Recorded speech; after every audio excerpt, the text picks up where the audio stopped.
যেহেতু কলিযুগে অনেক অসৎ অজ্ঞ ব্যক্তিরা নিজেদের ভগবান বলে প্রচার করার চেষ্টা করবে বা করছে, সেই জন্য ভগবান কলিযুগে ভগবান হয়ে এলেন না। তিনি ভক্ত রূপে এসে শেখাচ্ছেন কে ভগবান। তিনি দেখিয়ে দিচ্ছেন ওই কৃষ্ণস্তু ভগবান স্বয়ং, এই কৃষ্ণই হচ্ছেন ভগবান। এই সূত্রে আমাদের পরমারাধ্য গুরুদেব শ্রীল প্রভুপাদের একটা সুন্দর দৃষ্টান্ত আমার মনে পড়ছে। বম্বেতে প্রভুপাদ তখন ছিলেন। বম্বের একজন বিশিষ্ট ব্যক্তি আমি বলবো না, এক বিশিষ্ট ব্যক্তির পুত্র প্রভুপাদকে সঙ্গে সাক্ষাৎ করতে এসেছেন। তো এসে বলছেন যে আমি অমুক ভগবানকে মানি, আমি অমুক ভগবানের অনুগামী। প্রভুপাদ বললেন, ও তাই নাকি, তোমার ওই ব্যক্তিটি ভগবান? আচ্ছা, তাহলে আমার একটা চ্যালেঞ্জ আমি তোমার ভগবানকে দিচ্ছি। কি চ্যালেঞ্জ? না, তুমি বলো যে ওই টেবিলটা বাঁ হাত দিয়ে তুলে 7 মিনিট ধরে রাখতে হবে, এক হাতে টেবিলটা তুলে 7 মিনিট ধরে রাখতে হবে। তো সেই ভদ্রলোক গিয়ে সেই তথাকথিত ভগবানকে গিয়ে বলেছে যে ভক্তিবেদান্ত স্বামী আপনাকে একটা চ্যালেঞ্জ পাঠিয়েছে। কি না, এই টেবিলটা আপনি বাঁ হাত দিয়ে তুলে 7 মিনিট এটাকে ধরে রাখতে হবে।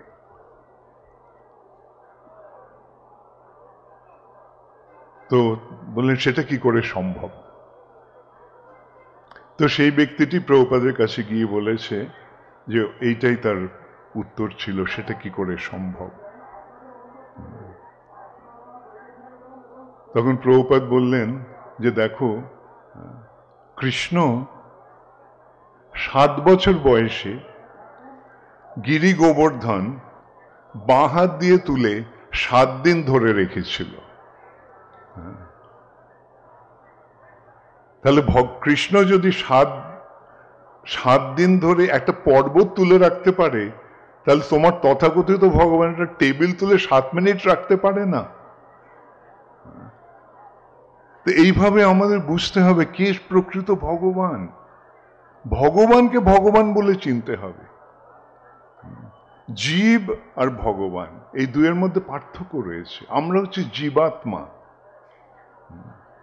আর তিনি হচ্ছেন পরমেশ্বর বা পরম আত্মা, পরম ঈশ্বর।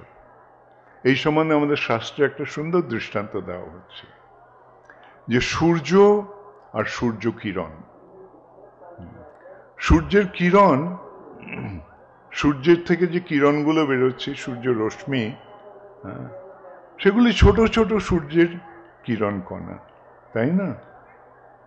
গুণগতভাবে সেগুলি সূর্যের সঙ্গে এক। সূর্যের যেমন আলো আছে, কিরণের আলো আছে, সূর্যের তাপ আছে, কিরণের তাপ আছে। কিন্তু কেউ কি বলে যে কিরণটা সূর্য? কিরণটা হচ্ছে সূর্যের অংশ। তেমনি কৃষ্ণ হচ্ছেন পূর্ণ, আর আমরা হচ্ছে তার অংশ।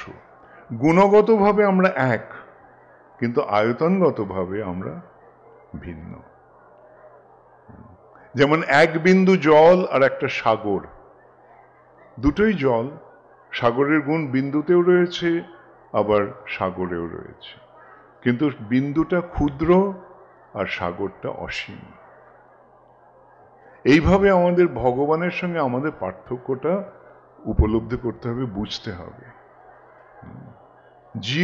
জীব কখনো ভগবান হতে পারে না। জীব দুটো অবস্থায় থাকতে পারে, বদ্ধ অবস্থায় থাকতে পারে অথবা মুক্ত অবস্থায় থাকতে পারে। যখন আমরা ভগবান থেকে বিচ্ছিন্ন হয়ে যাই, তখন আমরা বদ্ধ জীব বা জড়জগতের বন্ধনে আবদ্ধ জীব। আর যখন আমরা ভগবানের সঙ্গে যুক্ত থাকি, তখন আমরা মুক্ত জীব। এই সম্বন্ধে আমাদের শাস্ত্রে খুব সুন্দর একটা দৃষ্টান্ত আছে। আগুনে স্ফুলিঙ্গ, স্ফুলিঙ্গ, স্ফুলিঙ্গটা আগুন, কিন্তু স্ফুলিঙ্গটা যখন আগুন থেকে বেরিয়ে আসে তার মধ্যে আগুনের গুণগুলি থাকে? থাকে না। বেরিয়ে এসে ছায়ের গাদাতে পড়লো, পড়ে সেটা স্ফুলিঙ্গটা কি হয়ে গেল? ছাই হয়ে গেল। ঠিক তেমনি আমরা যখন ভগবান থেকে বিচ্ছিন্ন হয়ে পড়ি, আলাদা হয়ে পড়ি, তখন সেই যে ভগবানের যে গুণগুলি, যে সৎ চিৎ আনন্দ, নিত্য চিন্ময় আনন্দময়, এই তিনটি ভগবানের গুণ। সচ্চিদানন্দ বিগ্রহ। সৎ মানে নিত্য, চিৎ মানে চেতন, আর আনন্দ আনন্দময়। এই যে গুণটি, তিনটি চিন্ময় গুণ, এগুলো আমরা হারিয়ে ফেলি। হারিয়ে ফেলে আমাদের এই যে চিন্ময় স্বরূপ, যে আমরা যে আত্মা, সেটা ভুলে গিয়ে আমরা আমাদের দেহটাকে আমাদের স্বরূপ বলে মনে করি।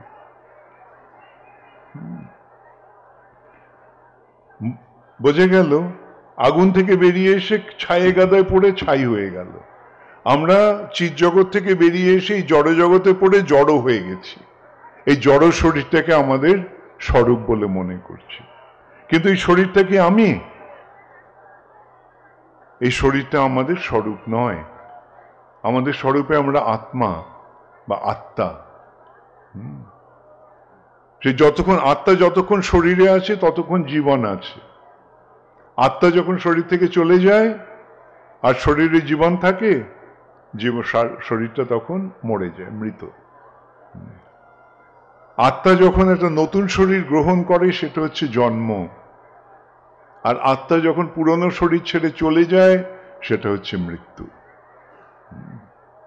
তো এইভাবে আমাদের বুঝতে হবে যে এই শরীরটা হচ্ছে একটা আবরণ। আচ্ছা, আপনারা এখানে কে কে ভগবত গীতা পড়ছেন? হাত তুলেন। খুব সুন্দর, খুব ভালো। আচ্ছা, ভগবত গীতাতে ভগবান কি বলছেন? জীর্ণানি বাসাংসি যথা বিহায় নবানি গৃহাতি নরপরাণি তথা শরীরানি বিহায় জীর্ণানি অন্যানি সংজাতি নবানি দেহি। অর্থাৎ বাসাংশী, বসন, কাপড়টা যখন পুরনো হয়ে যায়, আমার পোশাকটা, বসনটা যখন পুরনো হয়ে যায়, তখন কি করি? সেই পুরনো কাপড়টা ছেড়ে আমরা নতুন কাপড় পরি। ঠিক তেমনি এই তথা শরীরানি বিহায় জীর্ণানি, এই শরীরটা যখন জীর্ণ হয়ে যায়, পুরনো হয়ে যায়, তথা শরীরানি বিহায় জীর্ণানি অন্যানি সংজাতি নবানি দেহি, আমরা একটা নবানি দেহি, একটা নতুন দেহ ধারণ করি। এইটি হচ্ছে জন্ম মৃত্যুর রহস্য। যতক্ষণ আত্মা আছে ততক্ষণ জীবন আছে। যখন আত্মা শরীরটা ছেড়ে চলে যাচ্ছে, তখন এই শরীরটা মৃত বা অচেতন, জড়। তাহলে এই শরীরের সঙ্গে আত্মার সম্পর্কটা কি? যেমন আমাদের সঙ্গে এই আমাদের পোশাকটার সম্পর্ক। আমরা এটা পরে আছি। কেউ কি বলবে যে আমার এই কাপড়টা আমি? না। অথবা যে কাপড়টা আপনার পরে আছেন সেটা আপনি, আপনার স্বরূপ না। ঠিক তেমনি এই শরীরটা আমাদের স্বরূপ নয়। এই শরীরটা আত্মার একটা আবরণ। তাহলে আমার স্বরূপে আমি কে? আমার স্বরূপে আমি হচ্ছে সেই চিন্ময় আত্মা, যে হচ্ছে ভগবানের অংশ। আচ্ছা, তাহলে আমি আবার সেই পুরনো দৃষ্টান্ত, আগের দৃষ্টান্তটাতে চলে যাচ্ছি। স্ফুলিঙ্গটা আগুন থেকে বেরিয়ে এসে ছায়ের গাদায় পড়েছে। পড়ে কি হলো? আগুন আছে না ছাই হয়ে গেছে? ছাই হয়ে গেছে। ঠিক তেমনি আমরা ভগবান থেকে বিচ্ছিন্ন হয়ে যাওয়ার ফলে এই জড় জগতের বন্ধনে আবদ্ধ হয়ে আছি। এই শরীরের বন্ধন, মনের বন্ধন, আত্মীয় স্বজন, বন্ধু বান্ধব ইত্যাদির বন্ধন, এই সময়গুলো হচ্ছে জড় বন্ধন। এইটাই হচ্ছে আমাদের এই জড় জগতের বন্ধন। এখন স্ফুলিঙ্গটা ছায়ের গাদায় পড়ে ছাই হয়ে গেছে, কিন্তু এখন যদি স্ফুলিঙ্গটা নিয়ে আবার আগুনের মধ্যে ফেলা হয় তাহলে কি হবে? আবার সেটা আগুন হয়ে যাবে, তাই নয় কি? হ্যাঁ, তার আগুনের গুণগুলো তার মধ্যে আবার ফিরে আসবে। ঠিক তেমনি যখন আমরা ভগবানের সঙ্গে আমাদের সম্পর্ক স্থাপন করি, তখন আমরা আবার আমাদের চিন্ময় স্বরূপ প্রাপ্ত হই, আমাদের চিন্ময় গুণগুলি প্রাপ্ত হই। এখন প্রশ্ন হচ্ছে যে ভগবানের সঙ্গে সম্পর্ক স্থাপন করার পন্থাটি কি, কিভাবে ভগবানের সঙ্গে সম্পর্ক স্থাপন করা যায়? এখানে আমরা বিচার করে দেখি যে আপনারা মনে করুন যে কারোর সঙ্গে আপনার সম্পর্ক আছে, যেমন আপনারা যারা পিতা মাতা, আপনাদের সন্তানের সঙ্গে আপনাদের সম্পর্ক আছে, পতির সঙ্গে পত্নীর সম্পর্ক আছে, পত্নীর সঙ্গে পতির সম্পর্ক আছে, ভাইয়ের সঙ্গে ভাইয়ের সম্পর্ক আছে, বন্ধুর সঙ্গে বন্ধুত্বের সম্পর্ক আছে। তাহলে এই সম্পর্কগুলি কখন স্থাপিত হচ্ছে? এই সম্পর্কগুলি কখন হচ্ছে? যখন ভালোবাসা রয়েছে, তাই না? ভালোবাসা না থাকলে সম্পর্ক, মা যদি ছেলেকে ভালো না বাসতো তাহলে মায়ের সঙ্গে ছেলের সম্পর্ক হতো? পতি যদি পত্নীকে ভালো না বাসতো বা পত্নী যদি পতিকে ভালো না বাসতো তাহলে তাদের সম্পর্ক থাকতেও হতো না। হ্যাঁ, তাহলে এখানে আমরা দেখতে পাচ্ছি যে সম্পর্ক স্থাপনের উপায়টা কি, প্রক্রিয়াটা কি? সেই উপায়টা হচ্ছে ভালোবাসা। এই ভালোবাসা যেটা আমাদের সকলের হৃদয়ে রয়েছে, তাই না? হৃদয়ে ভালোবাসা আছে। কে কে মনে করেন আপনাদের হৃদয়ে ভালোবাসা আছে? খুব ভালো। তাহলে এখন প্রশ্ন হচ্ছে এই ভালোবাসাটা কাকে দেব? এই ভালোবাসাটা যখন আমরা ভগবানকে দিই তখন ভগবানের সঙ্গে আমাদের সম্পর্ক গড়ে ওঠে। তাই প্রকৃত পন্থাটা হচ্ছে ভগবানকে ভালোবাসার পন্থা। এখন এই যে কথাগুলি আমি বললাম, এগুলি কিন্তু কোনোটাই আমার নিজের কথা নয়, এগুলি শাস্ত্রের কথা। আর এই কথাগুলি অত্যন্ত সরলভাবে কে দিয়ে গেছেন? ভগবান সম্বন্ধে কে এইভাবে জানিয়ে গেছেন? শ্রী কৃষ্ণ চৈতন্য মহাপ্রভু। শ্রী চৈতন্য মহাপ্রভুকে আপনারা কে কে জানেন? হাত তুলুন, কে কে মহাপ্রভুকে জানেন? আচ্ছা, অনেকেরই হাত তুলেছে, কিছু কিছু হাত ওঠেনি। কে কে মহাপ্রভুকে জানেন না? হাত তুলুন। আচ্ছা, তাহলে সকলেই মহাপ্রভুকে জানেন না। তো না হলে আমি মহাপ্রভু সম্বন্ধে মহাপ্রভুকে একটু জানিয়ে দিতাম। জানিয়ে দেব মহাপ্রভুকে? আচ্ছা, আমি আগে বলেছি দাপর যুগে কৃষ্ণ এসে তিনি লীলাবিলাস করলেন।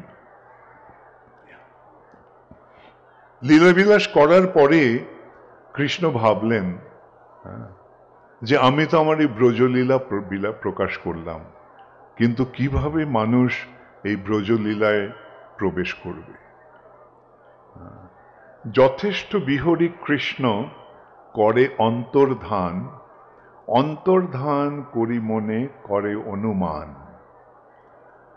ভগবান লীলাবিলাস করলেন কৃষ্ণরূপে এসে দাপর যুগে। যথেষ্ট বিহরি কৃষ্ণ করে অন্তর্ধান, অন্তর্ধান করি মনে করে অনুমান। তিনি মনে মনে ভাবলেন, চিরকাল নাহি করি প্রেম ভক্তি দান, প্রেম বিনা জগতের নাহি অবস্থান। আমি এই যে প্রেম ভক্তি, ব্রজ প্রেম, এটা আমি সচরাচর দান করি না।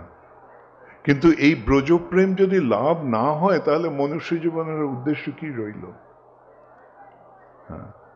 তাই তিনি এই যে ব্রজলীলার প্রকৃত বৈশিষ্ট্য, প্রকৃত মাহাত্ম্য, সেটা আমাদেরকে জানিয়ে দেওয়ার জন্য তিনি ঠিক করলেন তিনি শ্রী রাধারানীর ভাব অবলম্বন করে কৃষ্ণ আসবেন। রাধারানীর ভাবটা কি? রাধারানী কে? রাধারানী হচ্ছেন কৃষ্ণের সবচেয়ে অন্তরঙ্গ ভক্ত। সবচেয়ে বড় ভক্ত হচ্ছেন শ্রীমতী রাধারানী। তাহলে রাধারানীর ভাব মানে কোন ভাব? ভক্তি ভাব। রাধারানীর ভাব আর রাধারানীর অঙ্গকান্তি। রাধারানীর গায়ের রংটা কেমন? রাধারানীর অঙ্গকান্তি কেমন? তপ্ত কাঞ্চন গৌরাঙ্গী রাধে বৃন্দাবনেশ্বরী। রাধারানীর গায়ের রংটা হচ্ছে কাঁচা সোনার মতো। সেটা আরো আবার বিশ্লেষণ করে বলা হচ্ছে, কুমকুমাক্ত কাঞ্চনাব্জ গর্বহারি গৌরভা পীত নাঞ্চিতাব্জ গন্ধ কীর্তি নিন্দি সৌরভা। সোনার সঙ্গে যদি কুমকুম মেশানো হয়, কুমকুমের রংটা কিরকম? লাল। আর সেই লালটা যখন সোনার সঙ্গে মিশবে তখন যেই রংটা হয় সেই রংটার গর্বকে হরণ করছে, গর্বহা। অর্থাৎ সেই রংটার থেকে আরো উজ্জ্বল হচ্ছে রাধারানীর গায়ের রং। সেই অঙ্গকান্তি নিয়ে রাধা ভাবোদ্যুতি সুবলিতং নৌমি কৃষ্ণ স্বরূপম। রাধারানীর ভাব আর রাধারানীর অঙ্গকান্তি অবলম্বন করে শ্রীকৃষ্ণ এলেন।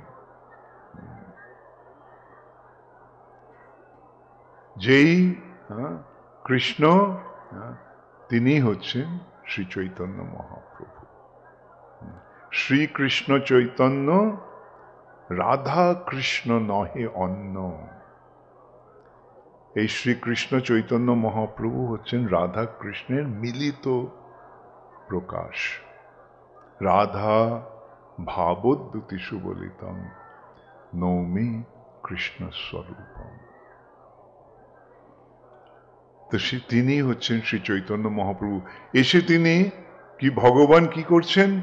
ভক্তভাব অবলম্বন করে এসেছেন। তিনি ভক্ত রূপে তিনি লীলা বিলাস করছেন। আর সেই চৈতন্য মহাপ্রভু কোথায় এসেছেন? তিনি কোথায় আবির্ভূত হলেন? নবদ্বীপে। নবদ্বীপ কোথায়? এই গৌরমণ্ডল বা বঙ্গভূমিতে।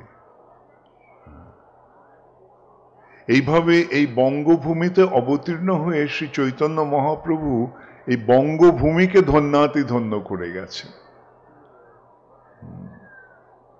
এটা আমাদের অত্যন্ত সৌভাগ্যের বিষয় যে মহাপ্রভু এখানে এসেছেন। মহাপ্রভু এই যে যেই ভাষায় আমরা কথা বলছি সেই ভাষায় মহাপ্রভু কথা বলেছেন। এই ভাষায়, এইভাবে, এই স্থানে তিনি তার ভক্তদের সঙ্গে লীলা বিলাস করেছেন। শ্রীকৃষ্ণ চৈতন্য প্রভু জীবে দয়া করি সপার্ষদ স্বীয় ধাম সহ অবতরী অত্যন্ত দুর্লভ প্রেম করিবারে দান শিখায় শরণাগতি ভকতের প্রাণ। শ্রীকৃষ্ণ চৈতন্য মহাপ্রভু জীবদের দয়া করার জন্য, জীবে দয়া করি সপার্ষদ স্বীয় ধাম সহ অবতরী। তিনি কিভাবে এলেন? তার পার্ষদদের নিয়ে, তার ধাম নিয়ে। সপার্ষদ স্বীয় ধাম সহ অবতরী। অত্যন্ত দুর্লভ প্রেম করিবারে দান। অত্যন্ত দুর্লভ প্রেম। এই যে কৃষ্ণ প্রেম, এটা ব্রহ্মারও দুর্লভ। ব্রহ্মারও দুর্লভ প্রেম সবাকারে যাচে। তিনি যেচে যেচে সকলকে এই কৃষ্ণ প্রেম দান করছেন, যেটা ব্রহ্মার দুর্লভ, যেটা শিবেরও দুর্লভ। সেই কৃষ্ণ প্রেম তিনি দান করছেন। এইভাবে তিনি জীবকে কৃপা করলেন, জীবদের কৃপা করেছেন, আমাদের কৃপা করেছেন। তাই জন্য শ্রী চৈতন্য মহাপ্রভুকে জানবার চেষ্টা করতে হবে। আর দেখুন, মহাপ্রভু সম্বন্ধীয় বহু সমস্ত গ্রন্থাবলী বাংলা ভাষাতে রয়েছে। এটা আমাদের কত সৌভাগ্য। শ্রীল প্রভুপাদ চৈতন্য চরিতামৃত ইংরেজি ভাষায় অনুবাদ করেছেন। আর তার ফলে আজকে কি হয়েছে? সারা পৃথিবী জুড়ে মানুষ এই চৈতন্য মহাপ্রভুর পদাঙ্ক অনুসরণ করে চৈতন্য মহাপ্রভুর ভক্ত হচ্ছেন। অত্যন্ত দুর্লভ যে কৃষ্ণ প্রেম, সেই কৃষ্ণ প্রেম লাভ করছেন।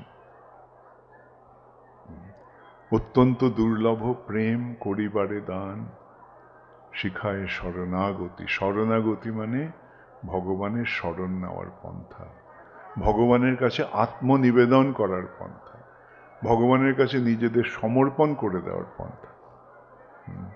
আমার নাহি তো আমি আর আমার রইলাম না, তোমার চরণে আমি নিজেকে সমর্পণ করে নিজেকে উৎসর্গ করে আমি তোমার হয়ে গেলাম। এইটি হচ্ছে ভক্তির বৈশিষ্ট্য। আমরা তখন আমার থাকছি না, আমরা ভগবানের হয়ে যাচ্ছি। আর ভগবান যদি ভগবান আমাদের গ্রহণ করেন, তাহলে আর কি ভয়, আর কি চিন্তা? যিনি সমস্ত জগতের মালিক, যিনি সমস্ত জগতের নিয়ন্ত্রণকারী, তিনি যদি আমাদের রক্ষণাবেক্ষণ করেন, তাহলে আমাদের আর কি চিন্তা থাকতে পারে? সেই শিক্ষাটি শ্রী চৈতন্য মহাপ্রভু দিয়ে গেছেন। এইভাবে আমরা শ্রী চৈতন্য মহাপ্রভুর কৃপা লাভ করতে পারছি। শ্রী চৈতন্য মহাপ্রভুর শিক্ষা কি? শ্রী চৈতন্য মহাপ্রভুর শিক্ষা হচ্ছে আরাধ্য ভগবান। আমাদের পরমারাধ্য কে? পরমেশ্বর ভগবান, আরাধ্য ভগবান। সেই ভগবানকে ব্রজেশ তনয়, ব্রজের ঈশ্বর বা ব্রজের রাজা, বৃন্দাবনের রাজাকে নন্দ মহারাজ। সেই যে কৃষ্ণ, তিনি নন্দ মহারাজের পুত্র। আরাধ্য ভগবান ব্রজেশ তনয়, স্তদ্ধাম বৃন্দাবনম, তার ধাম হচ্ছে বৃন্দাবন। তিনি কোথায়? তার ধাম মানে তিনি কোথায় নিরন্তর বিরাজ করেন? বৃন্দাবনে। স্তদ্ধাম বৃন্দাবনম। সেই সূত্রে আমরা এটাও বলতে পারি যে ভগবানকে, পরমেশ্বর ভগবানকে শ্রীকৃষ্ণ চৈতন্য মহাপ্রভু, যদিও তিনি ভক্তরূপে এসেছেন, তিনি হচ্ছেন স্বয়ং ভগবান। তার ধাম কোনটা? তার ধাম নবদ্বীপ। বৃন্দাবন যেমন মথুরা মণ্ডলে, নবদ্বীপ গৌর মণ্ডলে। অতএব নবদ্বীপ আর বৃন্দাবনে কোনো পার্থক্য নেই, কোনো ভেদ নেই। স্তদ্ধাম ও বৃন্দাবনম। রম্মা কাচিদ উপাসনা ব্রজবধূ বর্গেন যা কল্পিতা। ব্রজবধূ মানে ব্রজ গোপীরা যেভাবে ভগবানের আরাধনা করেছিলেন, সেটি হচ্ছে সবচেয়ে অন্তরঙ্গ আরাধনা, সর্বশ্রেষ্ঠ আরাধনা। রম্মা কাচিদ উপাসনা ব্রজবধূ বর্গেন যা কল্পিতা। শ্রীমদ্ ভাগবতম প্রমাণম অমলম, এই যে উক্তিটি, তার প্রমাণ কি? এটা কি কারো মন গড়া কথা? শ্রীনাথ চক্রবর্তী বলছেন, যদিও তিনি এই কথাটি বলছেন, এটা কি তার নিজের মন গড়া কথা? না, মহাপ্রভুর পার্ষদ শ্রীনাথ চক্রবর্তী বলছেন যে শ্রীমদ্ ভাগবতম প্রমাণম অমলম। অমল পুরাণ শ্রীমদ্ ভাগবত হচ্ছে প্রমাণ। এই যে সমস্ত কথাগুলি এখানে বলছেন যে ভগবান হচ্ছেন কৃষ্ণ, তার ধাম হচ্ছে বৃন্দাবন, আর ব্রজ গোপিকারা যেভাবে তার আরাধনা করেছিল, ভক্তি করেছিল, সেটি হচ্ছে সর্বোচ্চ স্তরের ভক্তি। সেটি শ্রীমদ্ ভাগবতমের মূল তত্ত্ব। অতএব শ্রী চৈতন্য মহাপ্রভুর মতমিদম, এইটি হচ্ছে শ্রী চৈতন্য মহাপ্রভুর মত। তত্রাদর না পরহ, সেটিকে সাদরে গ্রহণ করো, আর কোনো কিছু গ্রহণ করার দরকার নেই। তো এইভাবে আমরা দেখতে পাচ্ছি ভগবান কেন তিনি ভক্তরূপে এলেন, ভক্তরূপে এসে তিনি কি দান করলেন। আমাদের সৌভাগ্যের পথটি খুলে দেওয়ার জন্য অত্যন্ত দুর্লভ প্রেম করিবারে দান। অত্যন্ত দুর্লভ যে কৃষ্ণ প্রেম, কৃষ্ণ ভক্তি, সেই কৃষ্ণ ভক্তি দান করার জন্য তিনি এইভাবে এসেছেন। তাহলে আপনারা কে কে, আমি আগে জিজ্ঞাসা করেছিলাম কে কে মহাপ্রভুকে জানেন, এখন আমি জিজ্ঞাসা করব আপনারা কে কে মহাপ্রভুকে মানেন? হাত তুলুন। খুব সুন্দর, খুব সুন্দর। আপনারা মহাপ্রভুর প্রদর্শিত এই যে পথ, এই পথটিকে সর্বান্তকরণে গ্রহণ করে ভক্তির পথে এগিয়ে চলুন। আপনাদের জীবন সর্বাঙ্গ সুন্দর হয়ে উঠবে, আপনাদের জীবন সফল হয়ে উঠবে। এমনও দুর্লভ মানব দেহ পাইয়া কি করো ভাবনা কেহ। এই যে দুর্লভ মনুষ্য শরীরটা পেয়েছে, আর ভাবনা কি? এখন এই সুযোগটি সদ্ব্যবহার করে নন্দনন্দন শ্রীকৃষ্ণের পূজা করো, ভক্তি করো। কিন্তু এবে না ভজিলে যশোদা সুত পরমে পড়িবে লাজে। এই মনুষ্য জীবন পাওয়া সত্ত্বেও যদি যশোদানন্দন শ্রীকৃষ্ণের আরাধনা না হয়, তাহলে চরম লজ্জায় পড়তে হবে। মৃত্যুর সময় মনে হবে আহা, এত সুন্দর একটা সুযোগ পেলাম, কিন্তু তার সদ্ব্যবহার করতে পারলাম না। অতএব সকলে মহাপ্রভুর প্রদর্শিত এই পথটি গ্রহণ করুন, করে আপনাদের জীবন, এই যে অত্যন্ত সুন্দর মানব জীবন পেয়েছেন,